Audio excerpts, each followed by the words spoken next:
The main metric of our success is how the young people who participate in our program are doing in terms of housing stability, income and education, attainment, psychosocial well-being 2 years following their stint in our program. We're obviously focused on the short term of getting these young people in housing and employed and sort of, creating a plan with them, but we'll only consider ourselves successful if the young people who participate in our program are seeing significant improvements in their lives in the years following. When I learned that LGBTQ youth in Philadelphia are vastly overrepresented in the youth homeless population, I felt an immediate connection to this issue. This problem is particularly bad in the shelter and emergency housing system. They are frequently subjected to discrimination and physical and sexual violence. I really wanted to try to do something about it. Brendan's program will provide safe and supportive emergency housing for LGBTQ youth who are experiencing temporary homelessness. The idea of the program is to divert LGBTQ youth from those experiences by putting them in the homes of vetted and caring adult volunteers. It's a really beautiful model that tries to partner households that have extra love and extra capacity to support young people and LGBT youth who, with a little more housing stability, could really thrive. The role of a host family is to basically welcome a queer youth into their house and provide a safe and stable living environment while the youth stabilizes, accesses the resources they need, and waits for longer-term housing. I don't think that anything that I will do will ever match the strength and resilience that these incredible, powerful, brave kids demonstrate every day. Brenda's just a tremendous human being. He came in really wanting to learn from my experience, graduate students around me, and wanted to go out and listen to what other professionals in the community had. Brendan is partnering with a consortium of community organizations to help vulnerable youth overcome homelessness. There have been pilots in several cities around the country. We are looking to join that network of host homes and use the best policies and practices that they've identified with our model, and then also to share the lessons that we learn with them. He's always had these interests, and Penn has cultivated that and provided those opportunities to shape his own life going forward.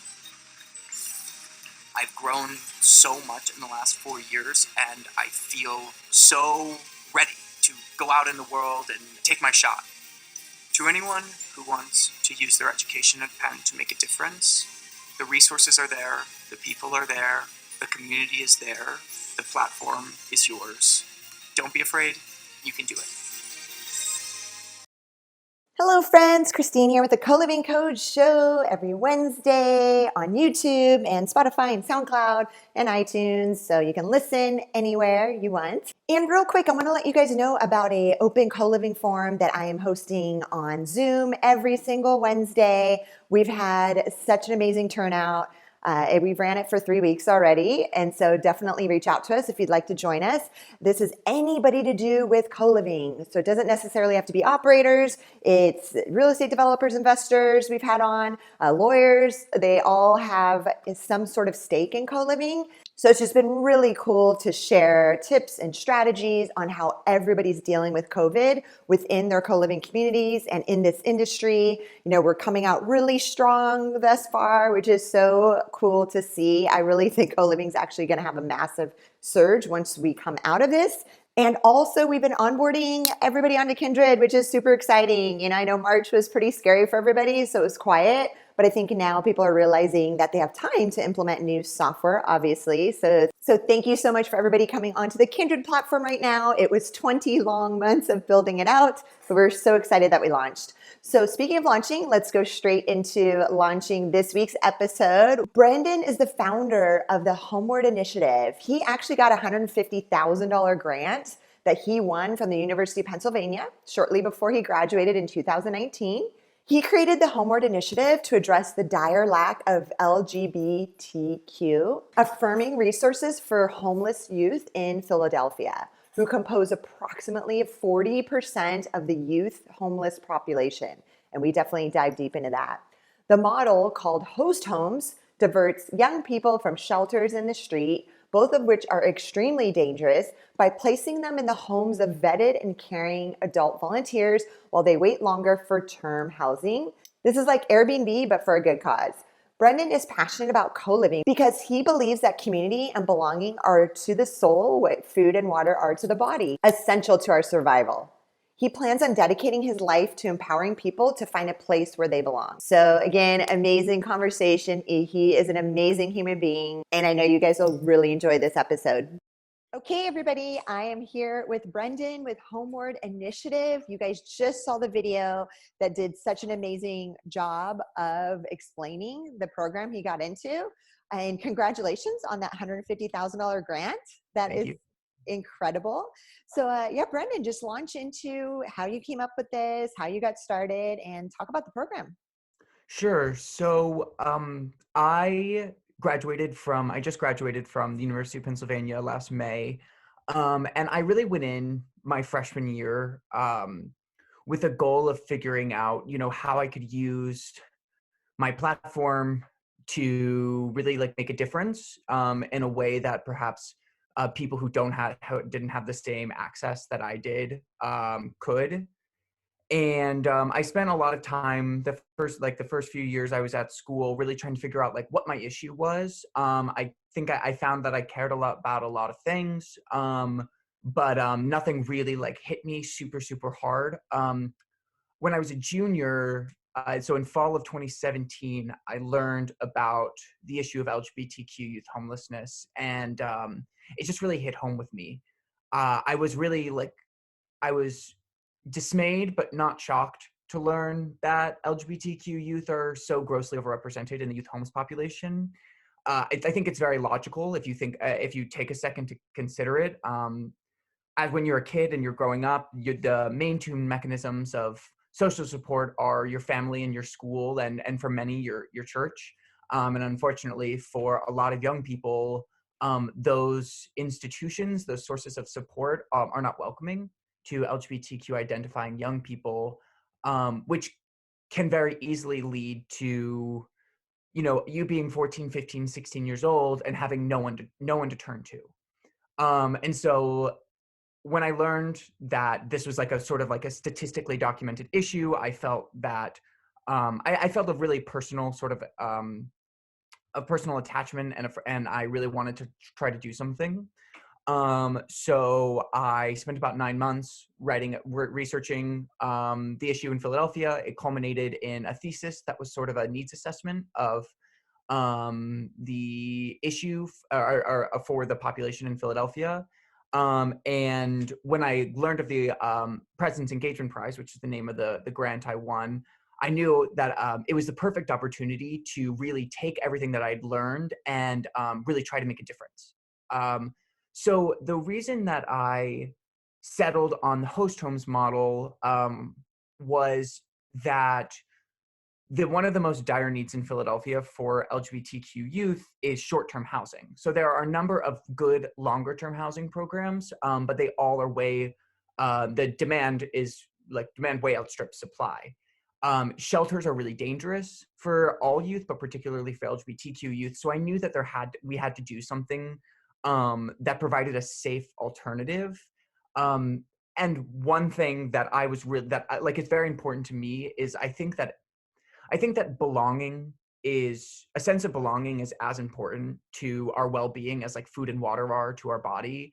And so I didn't want to just provide like an apartment. I wanted to provide an opportunity for young people to feel a sense of acceptance, to feel like a sense of like that they belong somewhere in the world, and to really get the support that people my age need to succeed. So that's why the host homes model for me is so beautiful, because not only does it provide like safe and affordable housing at a much, much cheaper rate than it would have been for me to like buy a house and turn it into a transitional living program or pay market rent housing. It also provides the young people, the participants, with the opportunity to receive support, like emotional support and guidance from volunteers, from adults who care about them, who are invested in them. And for many of these young people, they've never had an adult a stable adult who cares about them and who wants to see them succeed. So I think that what's so beautiful about the model is that it's not only economic in the sense that it is like much more efficient to house a young person in a host homes program than it is in a shelter. It's also safer and can provide, if we do it right, a incomparably more enriching experience that takes the young person several more steps to living a healthy and independent adult life. No, and was the statistic correct that I read that 40% of the homeless, of the youth, that's the population, right? 40% of youth experiencing homelessness identify as LGBTQ. Oh my gosh. It's primarily rooted in rejection of their identity from their families. And the fact is, like, many of these young people have nowhere to turn. So where do you go? And then what's the age range of who's participating in the program? Like how young can you go? Yeah. So we're looking at people my age, 18 to 25. It's a really underserved population in the homelessness, the world of homelessness in America. There's a lot of resources for youth, particularly in the foster care system, and then there's a lot of resources for adults, particularly for families. But there's this sort of emerging body of research around serving these young people who are coming of age, because it's such a critical period in your life, and it's really the last opportunity we have to take people who are in really dire straits and give them a chance to really build a life for themselves. What I think about a lot is the kids that I'm working with. I call them kids. They're my age, right? They're my peers. They're 19, 20, 21.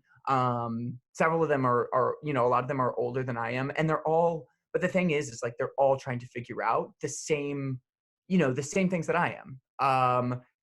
Apartments, jobs, relationships, friendships, going to a doctor, all of these things, right, that you have to figure out in order to live an independent and healthy adult life. Just the fundamental differences is they have no support. So I call my parents twice a week to ask random questions about fixing the sink or paying bills, and they don't have that, and they don't have the same sort of opportunities that I do. So I think that it's been really, really illuminating trying to serve a population that is largely going through the same life stage that I am, and seeing just sort of the how crucial a strong support system is to my success and how crucial it would be to theirs. And it's really just made me believe so much more fervently in the co-living and the host homes model and in co-living in general, because I don't think that people are islands, and particularly when we're young, we need so much support to make it. And so what I love about host homes and co-living in general is that it fosters a sense of community and of belonging and of social support. Yeah, and I was going to touch on that too. Well, first off, I was curious, what's your degree in from school? So my degree is in comparative literature. So it's not particularly doesn't particularly pertain to this. But I was a part of an honors, sort of an honors organization at Penn that picks students based on their dedication to sort of social change and civic engagement. And so I spent most of my time at Penn engaging with that side of the university. Awesome. Okay, cool. No, that makes sense. And then and I want to definitely tie it into co-living, everybody listening and watching, these host families or these, I know you guys vet, these are adults that welcome them into their home. It's almost like a foreign exchange, thing, comparably. But do you see, a co-living operation being able to participate and help in this same program?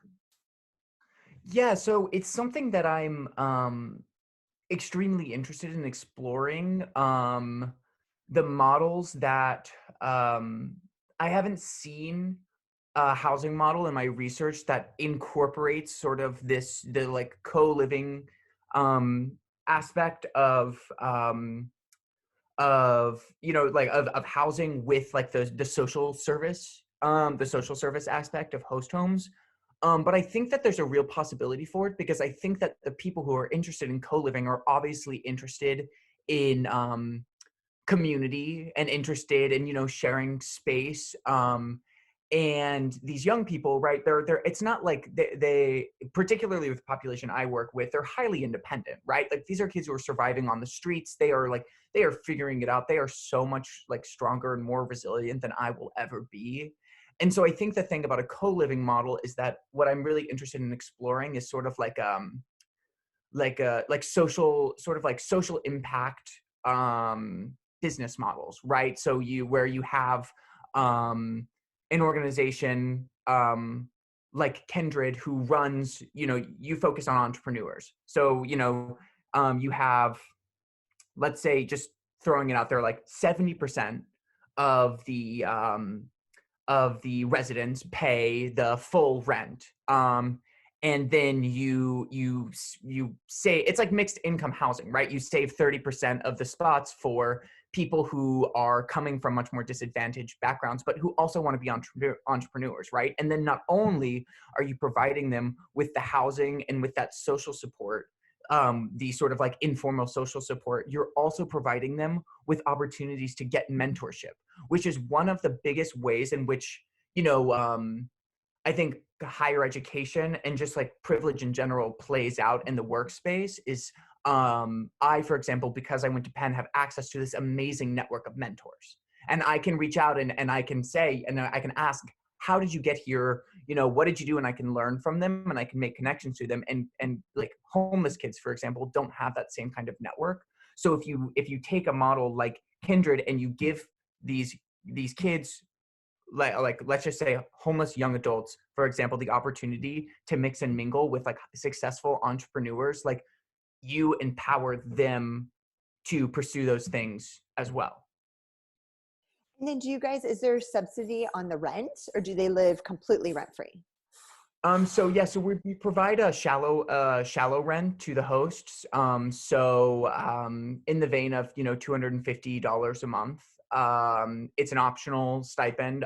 The goal is really to make sure that the hosting is not an undue financial burden, while also not creating a significant financial incentive to host, because that's one of the largest issues with the foster care system, is that people do it for the wrong reasons. So with a stipend, we were trying to keep the intentions of the applicants, pure in the direction that we want, while also making sure that it's not just restricted to people who are very wealthy.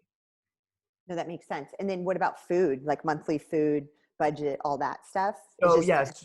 So hosts are basically responsible for providing a bedroom and meals for the youth, and sort of nothing else beyond that. We do our best to pair young people and hosts who have similar hopes and goals for the match. So there are some youth and some hosts who want a really involved relationship, who want sort of like a second family. And then there are some youth and hosts who just want a roommate, right? Like some youth just like need a place to stay that's safe, and some hosts have an extra bedroom and want to see it go to good use. So we make the requirements, the expectations of the program very base. And then we work with each match with each participant in the program to help them cultivate the kind of relationship that they're looking for. Got it. Oh, that's cool. Okay. So you kind of match them up based on preferences. If they kind of want to do their own, if they're more like lifestyles and interests. Okay, cool. And then are you just in Philadelphia, this program? So our program is just in Philadelphia. There are, I would like to say, probably 10 host homes programs around the country. Most of them are pretty early stage. Most of them I would still call pilots. But we are sort of a part of this like growing network of host homes programs, and we're all in communication and learning from each other and trying to implement best practices and just improve the model in general. And then, do you guys? What's the term? The term of engagement usually is. I think I read like 1 to 6 months on average. Of the engagement? Yeah. So the goal of the program is to act really as a bridge between homelessness and permanent housing. So we are looking at, we ask that hosts make a 6-month commitment to welcoming the young person and into their home. And then our goal, like our responsibility as a program, is to help that young person identify and move into longer term housing within that period. The great thing about being, small and being new is that we can pivot and we can change really quickly. And with each relationship, we can kind of take it case by case. So there's the possibility that young people and hosts, the relationship works out really well and the young person wants to continue to live there. If that is the case, then we look at the need from youth and our supply of hosts and determine if it makes the most sense for that young person to stay and for us to sort of slowly withdraw the supports of the program and move on, to help more youth. Our goal is, it's not necessarily quantity, it's quality. We don't want to just give young people housing for 6 months and then find them homeless a year later, right? Like the main metric of our success is how the young people who participate in our program are doing in terms of housing stability, income and education, attainment, psychosocial well-being 2 years following their stint in our program. So we're obviously focused on the short term of getting these young people in housing and employed and sort of, creating a plan with them, but we'll only consider ourselves successful if the young people who participate in our program are seeing significant improvements in their lives in the years following. And then do you guys, my other question is, I know you guys have kind of a network of different host homes that you're connected with. For you personally, is there another city that you see you want to jump to next? That's a great question. I think that there's a really dire need for low income housing that is accessible to young people coming out of homelessness in New York. So there are no host homes program. There's not a host homes program in New York. And I think that the big barrier to that is that people don't really have a ton of spare space in New York. Like there's not 500,000 people with a couple spare bedrooms in New York like there are in Philadelphia or Los Angeles. And so the host homes model I don't think translates quite as well. But New York has the largest homeless population in America, and there are so many homeless young people or young people coming out of homelessness, and what they need is supportive housing. They need like safe, supportive, and affordable housing that puts them in like a community. And so I'm definitely we're still very sort of laser focused on the program in Philadelphia because we're still in the very early stages. But in the longer term, I definitely see a really dire need for affordable housing for people my age in New York who don't have, college degrees, who don't have, who are coming out, who have like fought their way out of homelessness into employment. But like, as I'm sure rent can make or break a budget. And in a city like LA or New York, when you are considered a low skill worker, like it can really, it can be a lifesaver to find an affordable apartment that you can, count on. And so that's sort of like the direction that I'm looking in. And out of curiosity, because I thought LA had the most, what's the number of homeless in New York? Because it's I think that I want to say the youth population is bigger in New York. I think that LA has the biggest population per capita, right? So like relative to the size of the population, that might be San Francisco.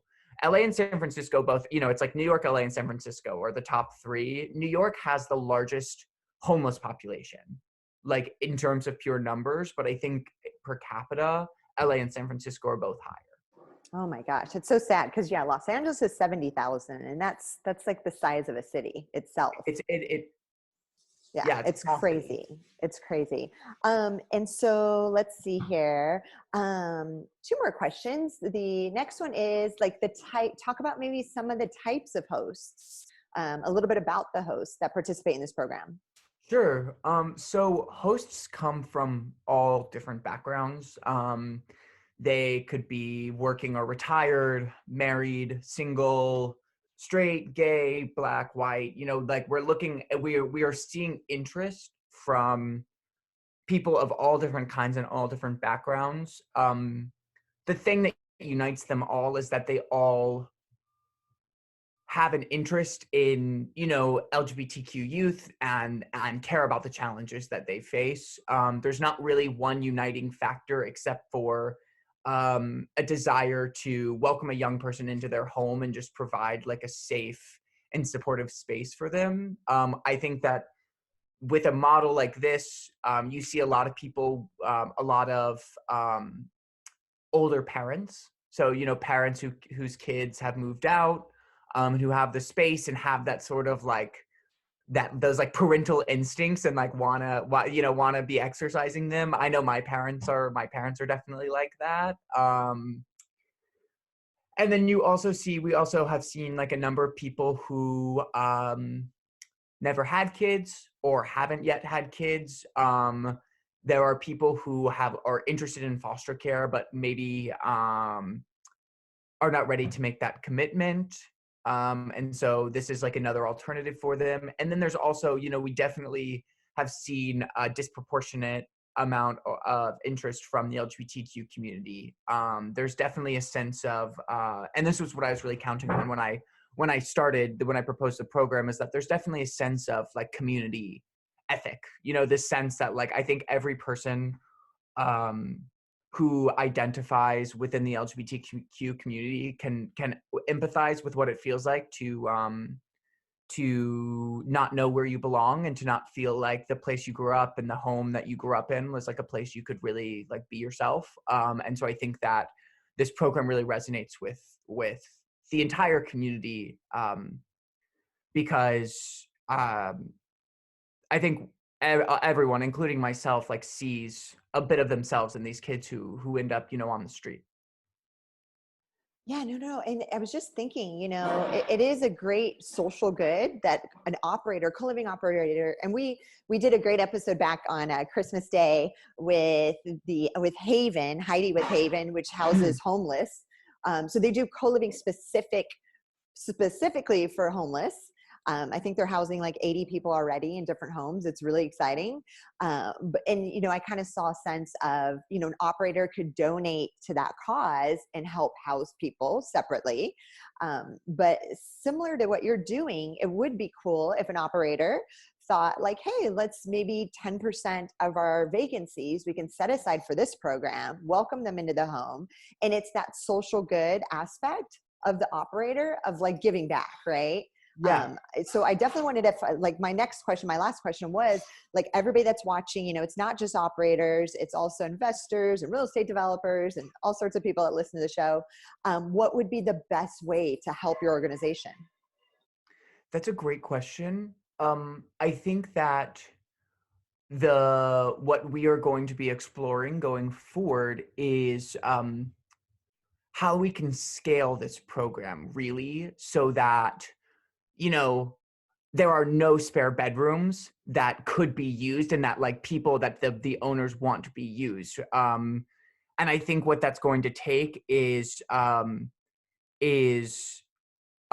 platform that determines, how long a person in need and a potential host want that space or need that space, and what the level of engagement is. Like this could be Airbnb. This could be Airbnb. This could be a night, 2 nights, a week at a time, because sometimes that's what young people need. Sometimes that's what mothers with young children need, right? Like, I think that the best thing that we can do as like a community, a global community of people interested in like sharing space and sharing living, is really think about how we can harness this power, the power of this idea, and like really spread it throughout society, and then and be conscious of how we can use those resources to provide housing, to provide belonging to the populations who are in need. Because it's not just LGBTQ youth, right? Like like you said, there's 70,000 homeless people in Los Angeles, and it's not just homeless people who need that. You know, it's immigrants and refugees and young mothers. It's, you know, there are. I think, like I said, I think everyone needs a place. They feel like they belong. No, I love that. And I mean, those numbers aren't even reflecting. I don't even think those numbers are accurate, because there's a lot of people sleeping in their cars, Yep. especially in Los Angeles or wherever. And there's a lot of people who are couch surfing. So youth are notoriously hard to count, homeless youth, because they will couch surf. So they'll sleep on like different couches every night. They'll engage in survival sex. So they have places to sleep. Like, it's not, you know, when you're young and relatively healthy, you tend to have some options. So it's much harder to count them. But, you know, effectively couch surfing is homelessness, because you don't have a home, right? You don't know where you're going to be able to sleep a week from tonight. And so I think like this is just this new horizon, right? That is only really made possible by technological innovation, that has allowed us to connect like, you know, extra resources with people who are in need. And I think like what you're doing at Kindred is amazing, because it is that kind of technology and this kind of like approach to housing that I think can fundamentally change the horizon of how we provide housing for everyone, not just for the homeless, not just for the poor, but how we just better utilize our resources as a city, as a country, as a world. No, I love that. And Brendan, it was so cool because you reached out for other reasons. You reached out to me, and I was like, oh my God, we have to get you on my show to talk about this, like, first and foremost. So yeah, anybody listening, you know, obviously we're going to have your contact information. You can check it out, see how we can best support you and help. And I think what you're doing is amazing. So thank you so much for coming on the show this week. I really appreciate it. Thank you for having me. It was really lovely talking to you. Same here. Thanks so much. All right. Bye. Thank you so much for checking out today's episode. If you want to learn more about co-living, you could check out my book on Amazon, The Co-Living Code. And of course, if you're looking for the perfect software to power your co-living concept, check out kindred.io, KNDRD.io. Thanks. And a quick thank you to SPX Agency for all of the graphics, animation, and design on our YouTube channel.